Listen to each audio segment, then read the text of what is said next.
Hey guys, Britt here. Welcome to End Times Bible Prophecy. Make sure to hit the subscribe, like, and share buttons while we continue to see more and more stories which indicate we live in the time right before the second coming of Jesus Christ, meaning we're seeing the stage being set right now to see all the things that Jesus and the prophets said would occur leading up to and during the tribulation. And then, of course, the second coming of Jesus Christ comes at the end of the tribulation. I believe the rapture of the church occurs before the tribulation.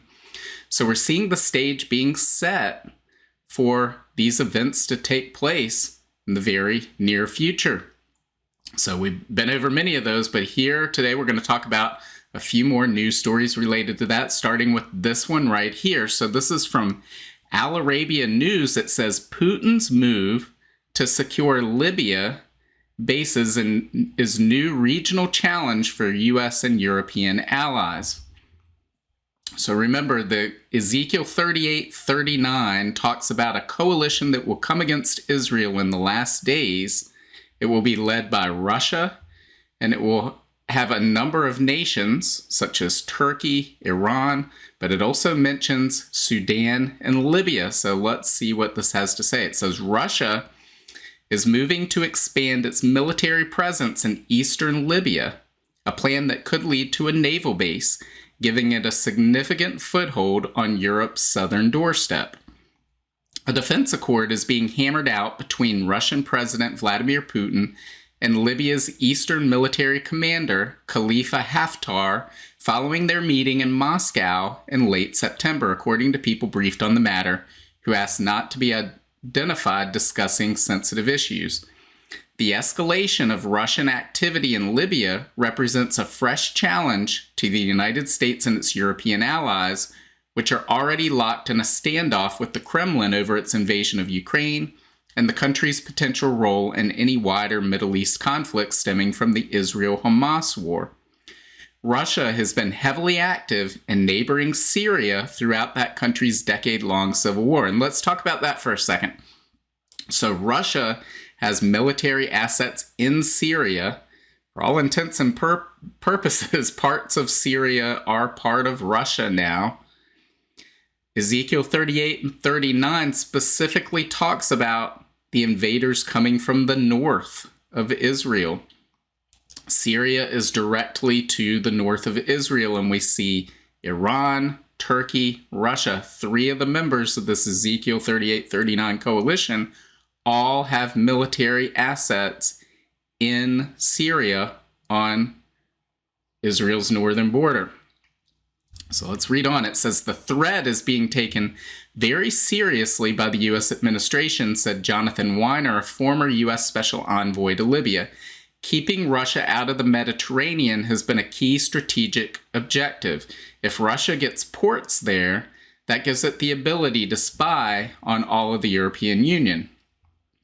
Russia has had a covert presence in North Africa, in the North African oil exporter for several years via the Wagner mercenary group, which moved in during the power vacuum and civil war that followed the NATO-backed removal of former Libyan President Muammar Gaddafi in 2011. The Russian Defense Ministry has been systematically taking control of Wagner's activities since its mutinous leader, Yevgeny Prigozhin, and his top aides died in a mysterious plane crash in August. You gotta love a mysterious plane crash. Who would have thought? Who would have thought? I guess it's mysterious because he didn't fall out of a window like all of Putin's previous opponents, but it's not really mysterious. He was killed by Putin and his enclave. So anyway, let's read on. It says the groundwork done by Wagner to advance the Kremlin's interest in Africa and the Middle East has allowed Moscow to quickly ramp up its foreign military assets. It's also seeking a naval base on the Red Sea in Sudan, which would give it permanent access to the Suez Canal, Indian Ocean, and Arabian Peninsula, though a civil conflict in that country may put back those plans. And I would suggest that it likely will not, because when we read Ezekiel 38:39, we get these countries as the members of the coalition: Rosh, Magog, Persia, Cush, Put, Meshech, Tubal, Gomer, and Beth Togarmah. Togarmah. Having trouble pronouncing things this morning. And we see what those nations are today, those geographic locations, and what are the corresponding nations today. We've already talked about Russia, Iran, and Turkey have military assets in Syria on Israel's northern border. But here we see Sudan and Libya. What did we just read about? Russia is putting assets in the ports in those countries, allying themselves with revolutionary leaders in those countries, and positioning themselves within those countries. And of course, many of these countries are already in the Russian orbit. Several years ago, people were saying, well, Afghanistan, how is Afghanistan going to be a part of this coalition when the United States currently occupies Afghanistan? Well, we've now seen that, and we've seen how Afghanistan played a role in the Hamas attack on Israel on October 7th. So all of these nations now are currently aligned in one way or another in ways that they never have been in human history. And of course, Turkey, following the Hamas-Israel conflict, they are now adamantly coming out against Israel in many ways, threatening to have them charged with war crimes internationally. They've made no doubt, the leader of Turkey, President Erdogan, has made it very clear that he wants nothing to do with Israel at this point. Of course, here's this map. This is from christandprophecy.org. This helps illustrate a little bit better so that you can visually look at who are these members of Ezekiel 38-39 coalition. So again, this is an invasion that will occur in the last days, the Bible tells us, when the people of Israel have been gathered from all over the earth, from the distant lands where they've been exiled, brought back into the land. They're living in a state of peace and tranquility, and this invasion takes them by surprise. And of course, most notably, where are those that are attacking Israel right now? Hezbollah is missing from this map. We don't see Hamas listed in here. So again, Egypt, which has a peace treaty with Israel, Jordan, which has a peace treaty with Israel. So well over 2,000 years ago, this was prophesied to occur, and we're seeing this alignment of nations come together for the first time in human history. Guys, that is a sign that we're getting closer and closer to the second coming of Jesus Christ. The stage is being set. So what else is going on? Well, let's take a look at this article right here from Remix. It says a superstate is being created without any consent of the people, warns Polish member of European Parliament. I don't know if I can pronounce this correctly or not. Jacek Saryusz-Wolski. Hopefully that's the correct pronunciation. But he says the public is not supposed to notice that a putsch is about to take place, that the European Union as a community of sovereign states is being abolished, and a superstate is being created without any consent of the people. He says the European Parliament's Constitutional Affairs Committee adopted a resolution on October 25th with a report carrying far-reaching treaty changes drafted by the so-called Verhofstadt Group, a team led by the Belgian Euro-federalist Guy Verhofstadt. The plenary vote is scheduled for November 22nd and will formally trigger the procedure to amend the existing treaties. Polish member of European Parliament, Jacek Saryusz-Wolski, who was a member of this Verhofstadt group until July, explains in this exclusive interview with Remix News why this latest attempt to transform the European Union into an undemocratic superstate, which he describes as a silent putsch with communist roots, has a real chance to succeed if it is not stopped fast.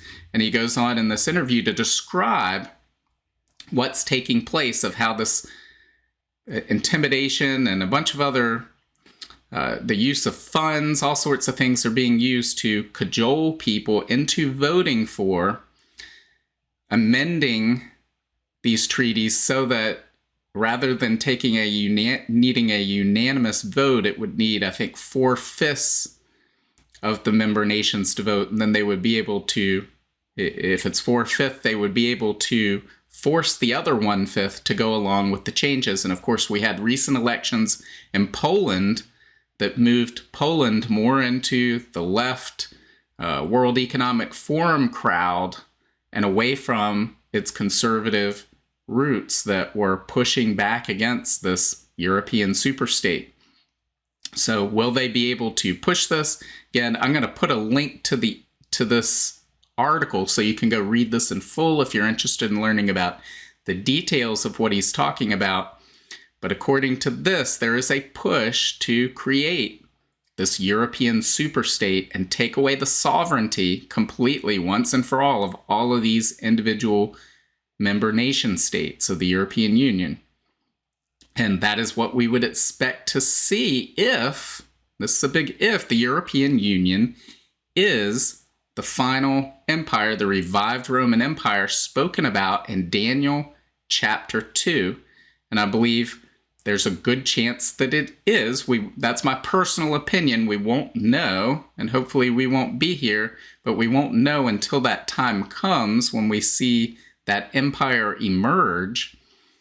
This is the empire that will conquer the globe during the tribulation period.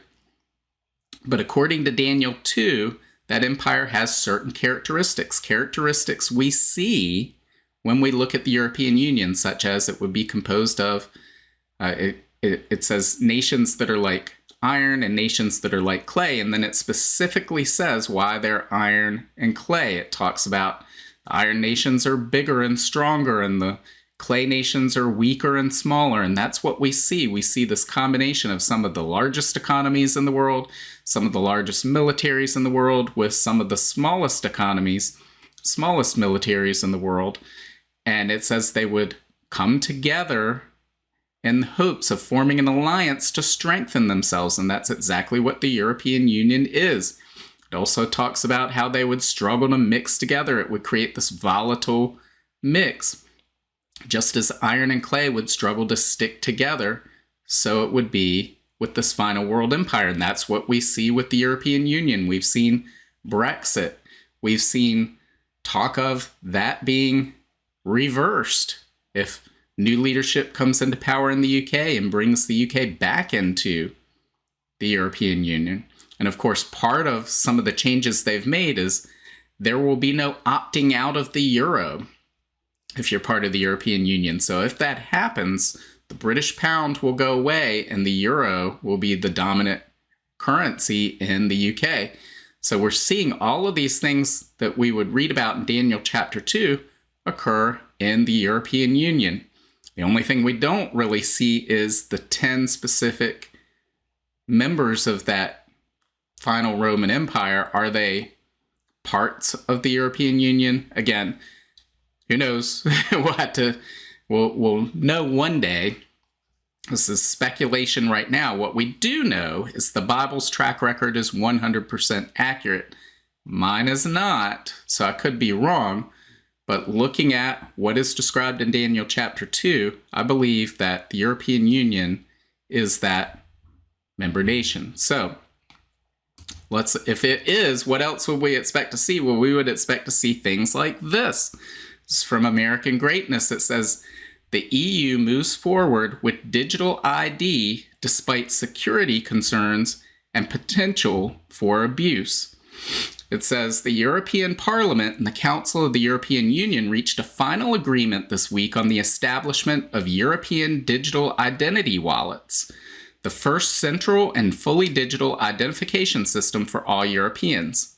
Under the new law, the EU will offer its citizens so-called digital wallets on a voluntary basis, right? And then it says, at first, right? So, oh yeah, it's voluntary for now. They won't mention that. but then later it will be mandatory. It says which will contain digital versions of their ID cards, driver's licenses, diplomas, medical records, and bank account information. It says these documents will be recognized as means to access online services throughout Europe, and citizens will be able to prove their identity or share electronic documents from their wallets with the click of a button, the legislators hope. So again, this will be voluntary at first, but soon they would make it necessary to be online, right?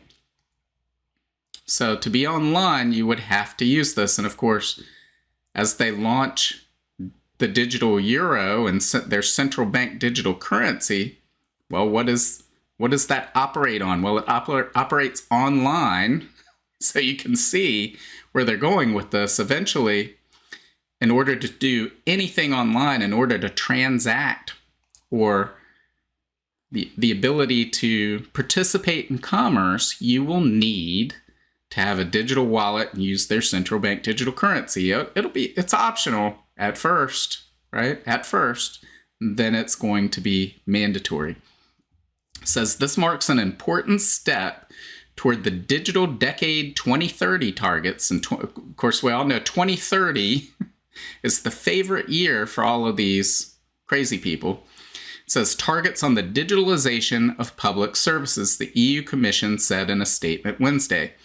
All EU citizens will be offered the possibility to have an EU digital wallet to access public and private online services and full security and protection of personal data all over Europe. Don't you like how they phrase the stuff you'll be offered as if, hey, this is for your benefit, the possibility, and then it will be you are mandated under penalty to get it, and you must use it. That's where it's going.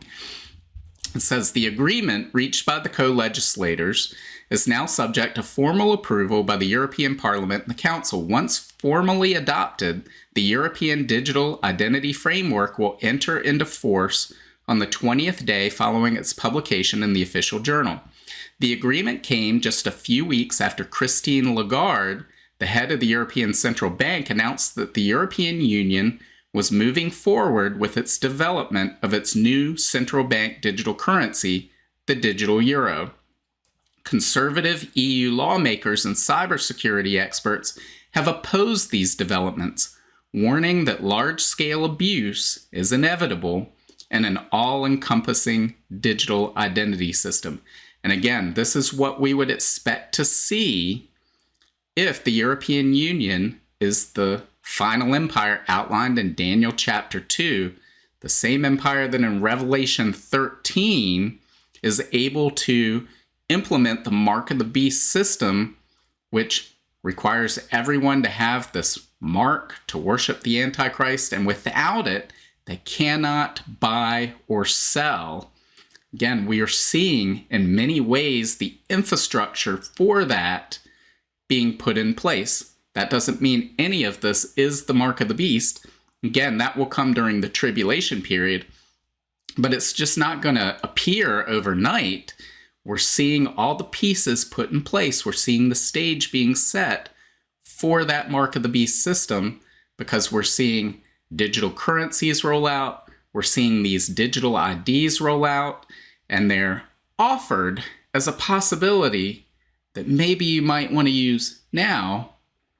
And once enough people take them up on that, then they will become required and mandated.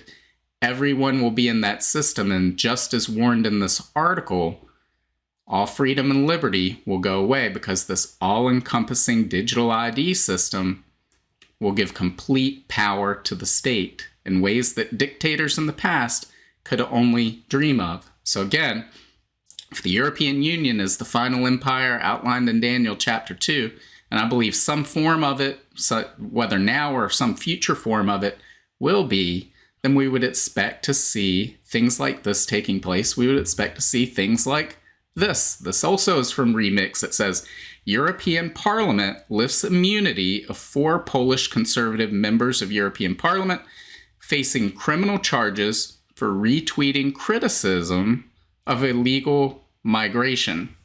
And of course, all they did was retweet something someone else wrote.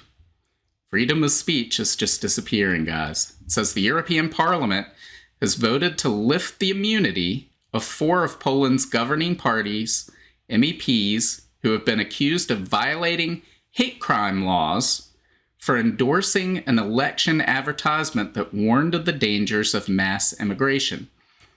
Beta Kempa, Beta Mazurek, Patrick Jockey, and Tomas Pareba, I'm not sure if I pronounced those right, it says could now face charges in their homeland for racially aggravated offenses after they retweeted and liked a Law and Justice election video on social media ahead of local elections in 2018. The video warned of the threats that an influx of illegal immigrants to Europe could cause and linked enclaves of Muslim refugees with sexual assaults and violent attacks. So keep in mind, this was from back in 2018. The article's from now. So all of this authoritarian push, all of this is coming retroactively. A tweet you made years ago could come back and land you in legal trouble. It says on Tuesday, however, the Legal Affairs Committee voted in favor of the proposal to waive their immunity, and the European Parliament backed its stance on removing immunity for the 4 MEPs so they could stand trial in Poland. Keep in mind, standing trial for liking a tweet. It says Mazurek, commenting on the ruling, said later on Thursday, "We are neither surprised nor shocked by this decision. We predicted that this would happen, taking into account what is occurring in this parliament. We are moving on, continuing our work. We are not limited in any way," she added. "We will certainly not succumb to such pressure and become intimidated or limited in our political activities." So, freedom of speech under assault all throughout the Western world, under assault in the European Union, seeing the rollout of digital currencies, digital IDs. All of these things is what we would expect to see as we get closer to the tribulation period, as we get closer to the second coming of Jesus Christ. And guys, these are just a couple of signs of the second coming. Jesus and the prophets said to look for others. For instance, just the existence of the modern day nation of Israel, the Jewish people back in the land, is an indication that the stage is being set for the tribulation period and the second coming of Christ. Both Jesus and the Old Testament prophets spoke of that. Jesus said Jerusalem would be trampled by the Gentiles till the times of the Gentiles come to an end. For 1,897 years, from the year 70 when the Romans destroyed the temple in Jerusalem until 1967, when the Jewish people came back into possession of Jerusalem following the Six-Day War. Jerusalem was in the hands of Gentile rulers. Now it is in the hands of Israel once again. This is again a sign that we're getting closer and closer to the tribulation period and the second coming of Jesus. What about the gospel being spread to the ends of the earth? What about technologies? We're seeing so many technologies we read about in Revelation chapter 11. The 2 witnesses will be killed. Their bodies will lie in the streets of Jerusalem, and for 3 days the whole world will look upon them. Well, how was that even possible when it was written? For the entire world to enter Jerusalem and look at these bodies over the course of 3 days, it was impossible. But today, the entire world could do that. Even in the poorest nations, people carry around mobile phones, and they can stream video of anything happening anywhere around the world. So guys, we are seeing so many signs that indicate the times in which we live. And Jesus said in Matthew 24, Mark 13, and Luke 21, when you begin to see all these things take place, look up, your salvation draws near. He says, I am right at the door. Guys, Jesus is coming back. Are you prepared? Are you ready? Do you have a relationship with him? That is the most important question you can ask yourself. Make sure you know Jesus. I don't know how much time we have left, but it doesn't look like There's a whole lot of time left, and none of us knows how long we're going to live. Any of us, this could be our last day on earth. So the most important thing you can do is to make sure that you have a saving grace relationship with the Lord Jesus Christ. So what do you think? Leave your comments below. Make sure to hit the like, share, and subscribe buttons. God willing, I will see you on Wednesday. Bye. If you want to learn more about the end times and Bible prophecy, make sure to sign up for my free monthly newsletter and get your copy of my free ebook, 7 Signs of the End Times. Just follow the link in the description to get your free book. Also, make sure to check out all of my books. Just look up Britt on Amazon, Barnes & Noble, Apple iBooks, Google Books, Kobo, or anywhere books are sold.